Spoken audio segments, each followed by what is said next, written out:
យើងស្វាគមន៍សាជាថ្មីមកកាន់ចំណេះដឹងផ្នែកច្បាប់ឬក៏មូលដ្ឋានគ្រឹះនៃឆ្នាំទី1ដែលយើងមិនអាចជៀសវាងនៅក្នុងការសិក្សាឬក៏រំលងបានឡើយពីព្រោះថានៅក្នុងដែលយើងជាប់បាក់ឌុបហើយយើងត្រូវបន្តការសិក្សាទៅសាកលវិទ្យាល័យអញ្ចឹងនឹងរើសតាមជំនាញនីមួយៗអញ្ចឹងជំនាញដែលបងឬក៏បងប្អូនគាត់រើសហ្នឹងពេលខ្លះជាជំនាញនីតិសាស្ត្រពេលខ្លះជាជំនាញ IT វាមានច្រើនជំនាញផងដែរតែអ្វីដែលសំខាន់ថ្ងៃនេះខ្ញុំនឹងមករ៉ាយរ៉ាប់បញ្យលមេរៀនដែលតាក់ទងជាមួយនឹងផ្នែកនីតិសាស្ត្ររបស់យើងដែលជាមូលដ្ឋានគ្រឹះមិនអាចខ្វះបានទេពីព្រោះថាគ្រឹះកាលណាដែលយើងបាត់បង់គ្រឹះពេលយើងដល់ឆ្នាំទី1ទី2ទី3ទី4យើងប្រកាសជាប្រហោងធ្លុងហើយដោយសារតែខ្ញុំហ៊ានហាងដោយសារថៃ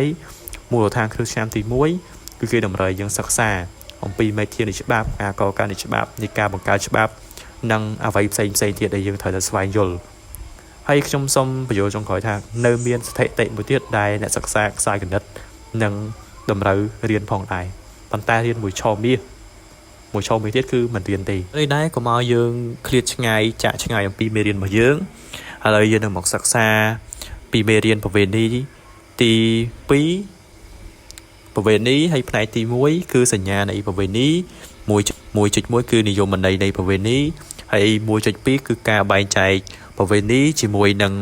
សញ្ញាផាកប្រហែលហើយនឹងផ្នែកទី2ឋានៈរបស់ប្រវេណីហើយ1.1កម្លាំងដាច់ខាតរបស់ប្រវេណីហើយ2.2ទំនាក់ទំនងរវាងប្រវេណីនិងច្បាប់និងចុងក្រោយនេះគឺសេចក្តីសន្និដ្ឋានបញ្ចប់ប្រវេណីសង្គមខ្មែរយើងពោពេញទៅដោយប្រពៃណីទំនៀមទម្លាប់មានជំនឿទៅលើព្រះមហាក្សត្រនិងព្រះពុទ្ធសាសនាអាហ្នឹងគេហៅថាម៉េចប្រវេណីយើងប្រែឲ្យខ្លីថាវាជាទំនៀមទម្លាប់ជំនឿដែលប្រជាពលរដ្ឋខ្មែរយើងមានការជឿទៅលើពុទ្ធសាសនាបើយើងនិយាយឲ្យខ្លីងាយស្រួលយល់ថាប្រវេណីជាទំនៀមទម្លាប់ដែលឧទាហរណ៍ងាយស្រួលយល់ថាការគោរពព្រះមហាក្សត្រវាជាទំនៀមទម្លាប់របស់ខ្មែរយើងដែលត្រូវតែក្រាបថ្វាយបង្គំព្រះមហាក្សត្រមិនអាចខ្វះបានឡើយហើយក៏មិនអាចប្រមាថព្រះមហាក្សត្របានដែរឧទាហរណ៍ថាការរៀបអាពាហ៍ពិពាហ៍វាជាប្រវេណីនៃអាពាហ៍ពិពាហ៍វាជាទំនៀមទម្លាប់វាជាប្រពៃណីគេថានៅក្នុងច្បាប់បើសិនបើយើងមិនចាំបាច់តតែយើងរៀបការទេយើងចុះអាតាស៊ីវិលទៅគឺយើងស្របច្បាប់ហើយប៉ុន្តែការរៀបការហ្នឹងគ្រាន់តែជាប្រពៃណីជាទំនៀមទម្លាប់ទេផ្នែកទី1នេះសញ្ញានៃប្រវេណីជាទូទៅប្រវេណីអាចមានអត្ថន័យច្រើនយ៉ាងខ្ញុំឧទាហរណ៍ថាអត្ថន័យនៃប្រវេណីហ្នឹងគឺវាជាទំនៀមទម្លាប់ប្រពៃណីពីបុរាណកាលមកហើយអត្ថន័យមួយទៀតគឺប្រវេណីនៃការស្លៀកពាក់បែបអឺរ៉ុបប្រវេណីគ្រូអង់គ្លេសចូលបោកបរៀននៅប្រទេសកម្ពុជាហើយប្រវេណីក្នុងការគោរពសាសនាផ្សេងអាហ្នឹងហើយវាជាទំនៀមទម្លាប់ជាស្រេចរបស់ប្រទេសកម្ពុជាទៅហើយទាំងការគោរពសាសនាទាំងការស្លៀកពាក់ទាំងការបង្រៀនជាភាសាអង់គ្លេសមកប្រទេសកម្ពុជារបស់យើងចឹងដូច្នោះហើយចាប់ផ្ដើមពីនិយមន័យរបស់ប្រវេណីនៃចង្អៀតបានន័យថាវាជាទំនៀមទម្លាប់មួយដែលមានជំនឿតាំងពីយូរលង់ណាស់មកហើយ1.1ប្រវេណីអញ្ចឹងប្រវេណីគឺជាវិធានដែលមានប្រភពចេញពីទំនៀមទម្លាប់ជាទូទៅក្នុងរយៈពេលយូរអង្វែងឧទាហរណ៍ថាប្រជាពលរដ្ឋខ្មែរយើងមានជំនឿទៅលើទេវតាអារុក្ខរៈអ្នកតាដែលមានការគោរពបូជាមានការដាក់អំពើចឹងទៅអាហ្នឹងហើយជាប្រវេណីបែបជំនឿរបស់ប្រជាពលរដ្ឋខ្មែរយើងតនិកម្មពេលដែលមនុស្សប្រព្រឹត្តខុសគាត់ទទួលតនិកម្មត្រូវជាប់គុកជាប់ច្បាប់ចឹងទៅបើសិនបើមិនគោរពទេទំនៀមទម្លាប់ក្នុងការប្រើប្រាស់ទេអញ្ចឹងបានន័យថាគេដាក់ទោសទណ្ឌតាមហ្នឹងទៅអញ្ចឹងវាទៅវិធានប្រវេណីវាខុសប្លែកអំពីវិធានទេសានុគោវិធានទេសានុគោគឺជាវិធានមួយដែលឧទាហរណ៍ថាគេថតរូបយើងដែលជាប់នៅក្នុងទូរស័ព្ទគេអញ្ចឹងយើងអាចមានសិទ្ធិនៅក្នុងការសុំគេឲ្យរករូបថតនោះចេញបានបើសិនបើគេមិនលុបទេយើងមានសិទ្ធិប្តឹងទៅសមត្ថកិច្ចវិធានទេសានុគោពេលខ្លះវាប៉ះពាល់ដល់សិទ្ធិយើងហើយផ្ទុយទៅវិញប្រវេណីគ្រាន់តែជាផ្លែផ្កានៃមតិឯកច្ឆន្ទនៅក្នុងសង្គមតែប៉ុណ្ណោះវិធានប្រវេណីត្រូវបានតាក់តែងយឺត បន្តិចម្ដងតាមរយៈអ្វីដែលយើងហៅថាទំនៀមទម្លាប់សង្គមខ្មែរយើងមានទំនៀមទម្លាប់ជឿទៅលើពុទ្ធសាសនាមានទំនៀមទម្លាប់ជឿទៅលើ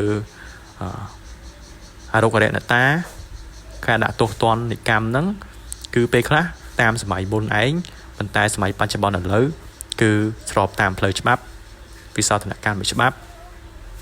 ដែលច្បាប់យកមកអនុវត្តហើយច្បាប់ចូលជាធរមានហើយអញ្ចឹងប្រវេណីលក្ខខណ្ឌគេបែងចែកជា2ទី1ធាតុសច្ចានុមត្តហៅកក្កិរិយាអនុវត្តដែលប្រព្រឹត្តកន្លងមកហើយការអនុវត្តនោះគឺទាមទារឲ្យមានរយៈពេលរាប់រយឆ្នាំមកហើយជាក់ស្ដែងការគោរពជឿទៅលើពុទ្ធសាសនាយើងមានរយៈពេលរាប់រយឆ្នាំហើយធាតុអត្តនោម័តជនគ្រប់រូបដែលជាប្រធាននៃនីតិទាំងអស់មានជំនឿថាការប្រតិបត្តិនៅទម្លាប់ដែលបានអនុវត្តហាក់បីដូចជាគោរពនៅវិធានច្បាប់មួយដែរប្រជាពលរដ្ឋយើងគាត់គោរពនៅពេលដែលគាត់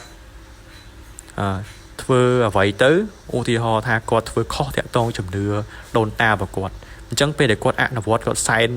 សំណែនរាល់ឆ្នាំទៅគាត់ប្រៀបបានដូចគោរពច្បាប់មួយដែរពោលគឺជំនឿក្នុងការអនុវត្តដែលគេហៅថាតែងតែមានលក្ខណៈដាច់ខាតហើយក៏យើងមកដល់ចំណុច 1.2 ការបែងចែកប្រវេណីជាមួយនឹងសញ្ញាប្រហាក់ប្រហែលអញ្ចឹងពាក្យថាប្រវេណីត្រូវបានបែងចែកដាច់ខាតពីសញ្ញាតែប្រហាក់ប្រហែលមានទៅទម្លាប់ប្រើប្រាស់នឹងការអនុវត្តអញ្ចឹងការអនុវត្តគឺជាបែបបទនៅក្នុងការធ្វើអំពើណាមួយរបស់អ្នកប្រើប្រាស់ច្បាប់អញ្ចឹងការអនុវត្តខ្លះអាចជាការសម្ដែងនៅប្រវេណីឧទាហរណ៍ថាតាមទម្លាប់ប្រពៃណីវិវាទនៅក្នុងប្រទេសកម្ពុជាតែងតែដោះស្រាយដោយផ្សះផ្សាគូភាគីគោលបំណងភាគីម្ខាងទៀតចង់បានចំណេញអ្វីមួយបើសិនបើភាគីណាមួយសុខចិត្តលះបង់ឬធ្វើអ្វីសម្បទានតាមបំណងភាគីម្ខាងទៀតនៃវិវាទត្រូវបានបញ្ចប់ការផ្សះផ្សាជារបៀបដោះស្រាយវិវាទដែលមានអត្ថប្រយោជន៍និងមានគុណប្រយោជន៍ត្រង់ថាជៀសវាងអំពីនៅសេចក្តីសម្រេចរបស់តុលាការដែលមានលក្ខណៈដាច់ខាតចំណែកការផ្សះផ្សាមិនមានឲ្យអ្នកចាញ់ហើយក៏ពុំមានអ្នកឈ្នះដែរពីព្រោះភាគីទាំងម្ខាងយល់ព្រមទទួលនៅលទ្ធផលនៃការផ្សះផ្សាដោយខ្លួនឯងហើយក៏យើងចូលមកដល់ផ្នែកទី2ឋានៈរបស់ប្រវេណីជាការសម្ដែងនៅនីតិវត្ថុវិស័យស្វ័យយ័តព្រោះប្រវេណីមានកម្លាំងដាច់ខាតដោយផ្ទាល់ខ្លួនឯងយើងចាំបាច់ត្រូវតែសិក្សាពីទំនងប្រវេណីជាមួយនឹងច្បាប់ឧទាហរណ៍ថាប្រវេណីវាជាទំនៀមទម្លាប់ប្រពៃណីពីបុរាណកាលជាយូរអង្វែងជាយូរលង់ណាស់មកហើយក៏ប៉ុន្តែទៀតសោកវាតាក់ទងជាមួយនឹងច្បាប់ផងដែរដែល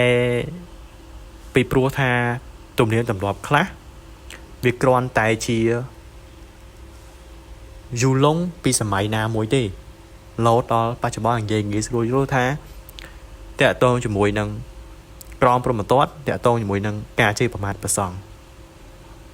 ជំនាន់មុនពេលខ្លះការជេរប្រមាថវាទទួលការរងនឹងការបាបក៏ប៉ុន្តែក្រមព្រហ្មទណ្ឌគេចែងថាព្រះសង្ឃតាជីដូនជីបើសិនតែមានការជេរប្រមាថនឹងត្រូវជាប់គុកជាប់ទោសពីនៃជាប្រាក់ប្រមាណយ៉ាងទៅ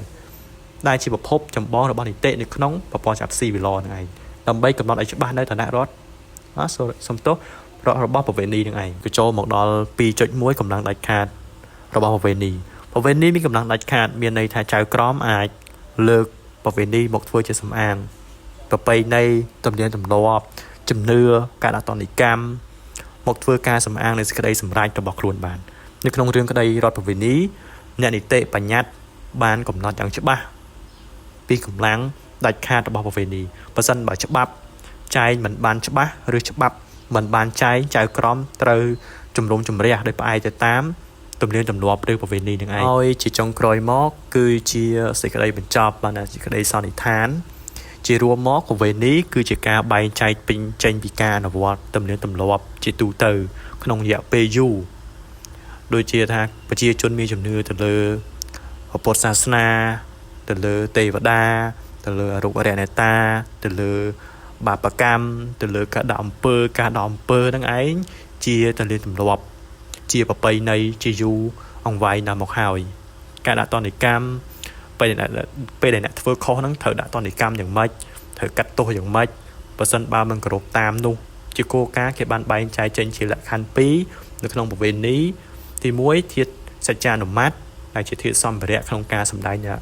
សកម្មភាពប្រកបកិរិយាក្នុងការប្រព្រឹត្តតាមទម្លាប់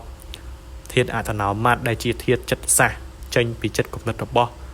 អ្នកដែលបានប្រតិបត្តិកន្លងមកដែលទំនៀមទម្លាប់ហាក់បីដូចជាគេបានគ្រប់នៅវិធានច្បាប់មួយដែរម្យ៉ាងវិញទៀតកម្លាំងដាច់ខាតរបស់ប្រវេណីត្រូវបានបែងចែកជាពីរផងដែរទី1ប្រវេណីតុលាការដែលជាសេចក្តីសម្រេចរបស់ចៅក្រមនិងប្រវេណីដែលមិនមែនជាសេចក្តីសម្រេចរបស់តុលាការឬប្រវេណីក្រៅតុលាការដូច្នោះហើយកម្លាំងដាច់ខាតរបស់ប្រវេណីមិនមានប្រភពច្បាស់លាស់ទេព្រោះថាពេលខ្លះប្រវេណីបែងចែកផ្ទុយទៅនឹងវិធាននៃច្បាប់ក្នុងវិស័យណាមួយហើយពេលខ្លះទៀតច្បាប់មានចែងពុំមានចែងទេតែគេបែងចែកឲ្យឃើញមានប្រវេណីគ្រប់គ្រងវិស័យនោះទៅវិញប៉ុន្តែនៅក្នុងពេលដែលច្បាប់ចែងទុកប្រវេណីដែលដើរតួនាទីគប់ផ្សំតែប៉ុណ្ណោះឯងអញ្ចឹងសង្ឃឹមថាវីដេអូមួយនេះអាចនឹងជួយទៅដល់បងនិស្សិតនិងសាមណេរនិស្សិតយើងទាំងអស់គ្នាដែលបានខំស្ដាប់ដែលបានហើយយកទៅពិចារណាយកទៅសិក្សារៀនសូត្រនិងស្រាវជ្រាវបន្ត